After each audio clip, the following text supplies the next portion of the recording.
And it's another edition of the Chris Brecht State Farm Insurance Coaches Show here with Coach Rocco Dobran. Coach, good to be with you again. Oh, it's great to be here again. And coming off a game that was kind of you guys learned a lot in the first quarter of that game and really came back. Yeah, they got us off guard right at the get-go. They ran 2 trick plays their first 2 possessions, and off of those both came scores. And after that, our defense did very well. They played a tough game, and our defense coordinator Aaron Joslin had a good game plan going. And like I said, they caught us off guard at the beginning with 2 trick plays and a couple of missed tackles, and we went out at the gate 14 or 13-0.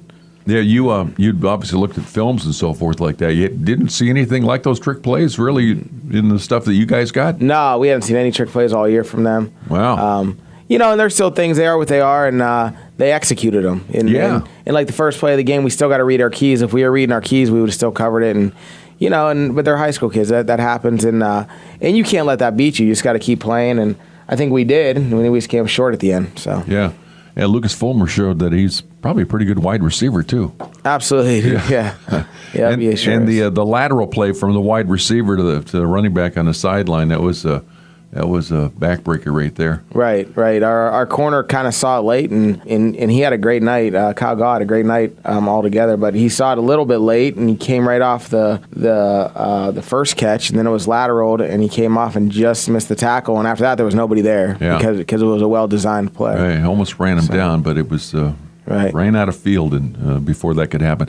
But after that, you got to be proud of your guys. They get bam, 2 stingers like that right away, and then they came back and they reestablished their game plan. Absolutely. It was a situation too, the first half where we really couldn't get the ball moving very well, and they were very good up front. They're middle of 5 guys. Their 3 defensive linemen and linebackers are really tough, and we had a hard time moving the ball up front. So then we kind of figured out they had a hard time stopping the passing game, and they had a hard time stopping some of the edge plays we ran. So Mikey in the second half did fairly well, and he snuck up on 80 yards still when it probably didn't look like it. Yeah. And Johnny West had a great night, catching 9 balls, I believe, for almost 100 yards, like 95 yards. So, and that shows a lot for a sophomore quarterback, kind of, hey, we need to put a little bit of, what we got going on your shoulders. And he stepped up to that challenge, where early in the game he was kind of feeling his way. But the second half, things started to click a little bit offensively. But then again, they did a good job of, they didn't score the second half except for their field goal, but they did hold the ball a lot. So we only had like 4 possessions, I think, offensively. Yeah. We scored 2 of them, and the other 2 we were backed up deep in our end zone. Right, yeah. The penalties kind of hurt. Yeah, we had a couple of penalties. 15-yarders there that really changed a lot, the complexion of the game. Yeah, there was a lot of penalties, and that's something that you just got to battle, and you got to keep going. You tell your kids, hey, we can't control that, and we just got to keep playing. So. Right. You're talking about Brandon, though, and how he performed. Very physical team, Harbor Creek Huskies. And I found it kind of interesting that he picked that game to really try to do a breakout effort running the ball. Yeah, absolutely. Absolutely. He kind of got that confidence right now where it gives us a 2-way go where he does feel confident. If he doesn't see something, he's not forcing it, which means he's not going to throw interceptions. So sometimes he'll get sacked here or there, but he has that confidence now where he can just tuck the ball and he'll try to get some yards. Yeah, his best running effort really, I think, was his last one. Yeah, where I think he ran for about 10 yards. Yeah. Close to first down on that. Right, he pulled it down and kind of took off. So. Yeah. But we've been going throughout the year, and there's a lot of times where either Ben and I or Steve and I, whoever's doing the game, we wish you were up in the booth to help us pick the Dairy Queen player of the game. And I'm just kind of picking your mind a little bit as far as where we're at this year, as far as players' performance. We've spotlighted on Mike Williams, obviously. Nate Lauer had a real good breakout game against the Oilers. I thought he did very well. Brandon Smiles come along, really grown as a player throughout the year. Aiden Thomas is played very well. Also Seth Fedor, Tanner Capon, Jake Dobb, Stephen Yop. Anybody else come to mind as far as somebody we're missing as far as players you've seen grow and really contribute a lot this year? It's one of them years. Like this game, Johnny West kind of broke out pretty well. I have him down here on the list. Right, and he has. Up to this game, he's had the big plays.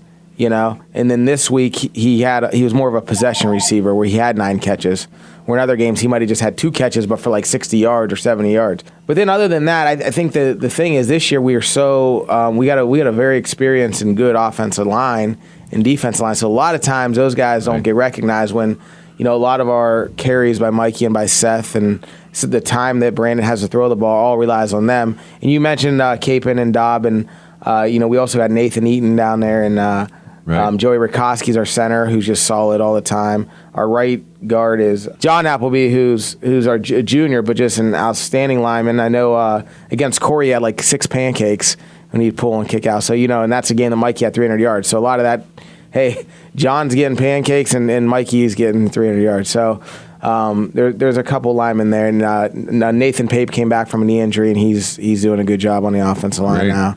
So I think it's kind of those unsung heroes are the only guys you haven't mentioned that are, unfortunately, it does. That down there. But and then Kyle Gott too. And he's such a little kid. He's a senior, but he doesn't get beat deep very often. If you do beat him deep, it's because you made a great catch. Because he's probably 5'7", 5'8", and weighs 140 pounds maybe.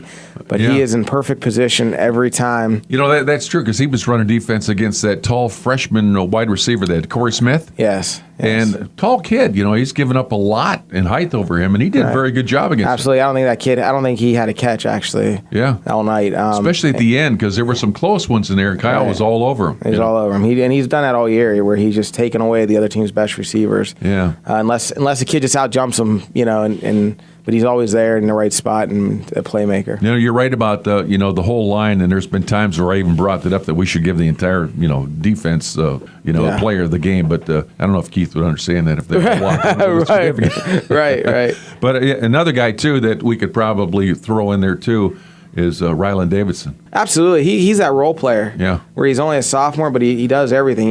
He'll take a couple snaps of quarterback once in a while, and then next thing you know, he's a running back, and then he's a slot receiver. Defensively, he plays safety. So he's a kid that kind of is a very smart player. He knows what he's doing no matter what position he plays. Right. And he's a little undersized, but he doesn't play it. He plays tough. So yeah. Quickly, if we move on to Girard this Friday night, what do you see from there, and what's your game plan? They're a team that they're struggling a little bit. So for us, we just need to go in there and stay confident, play very classy football, and just it's got to be a clean game. We don't want to see any turnovers. We don't want it to be a sloppy win. We want to go in there and we want to play good football. And we know in this situation, I think we're the better team, but they also are a team that they sit in the shotgun and sling it around. They just throw a lot, like probably 70-80% of the time. So you get a team like that, a couple of big plays, next thing you know, it's a good game. We turn the ball over. So we can't let that stuff happen. It's got to be a situation where we run the ball well, and defensively we play our assignments and we don't give up the big play against a team that's struggling right now. We can't give them confidence, I guess, at any point is what I'm trying to say. So. Yeah, it comes down to a point too where are they just conceding the season or a wounded animal too? Sometimes they can be dangerous. Absolutely, they have nothing to lose. So they might come out with trick plays here or there, everything they got. Fake punts and who knows. So I told our kids, you play like any other game. We have a losing record right now, so there's nothing that we should be, too overconfident with. We just got to go in and play football. No, we're looking forward to it. And you also mentioned before about probably looked at the Ohio playoff picture. Did we have to win against Harbor Creek and then possibly Grand Valley in order to have a chance at all? More than likely. I think, if you look at the numbers and that's all, it is what it is. You never know till you get there. But if we win in both of those games, that puts us at like an 80% chance. I see. Now we're down to like 10%. Yeah. Well, Ohio's tough. Ohio's real tough. It's easy tough. in PA to get in the playoffs, but absolutely. Over here it's real rough. Right. They couldn't believe last year when we were telling some of their coaches we didn't make the playoffs here. They're like, how did you not make the playoffs? You would have been the first team in. Yeah. But that's just the way it is, and that's okay. So. Well, Coach, wish you the best of luck Friday night and beat the Yellowjackets. Thank you. You've been listening to another edition of the Chris Brecht State Farm Insurance Coaches Show here on 1360 WOW.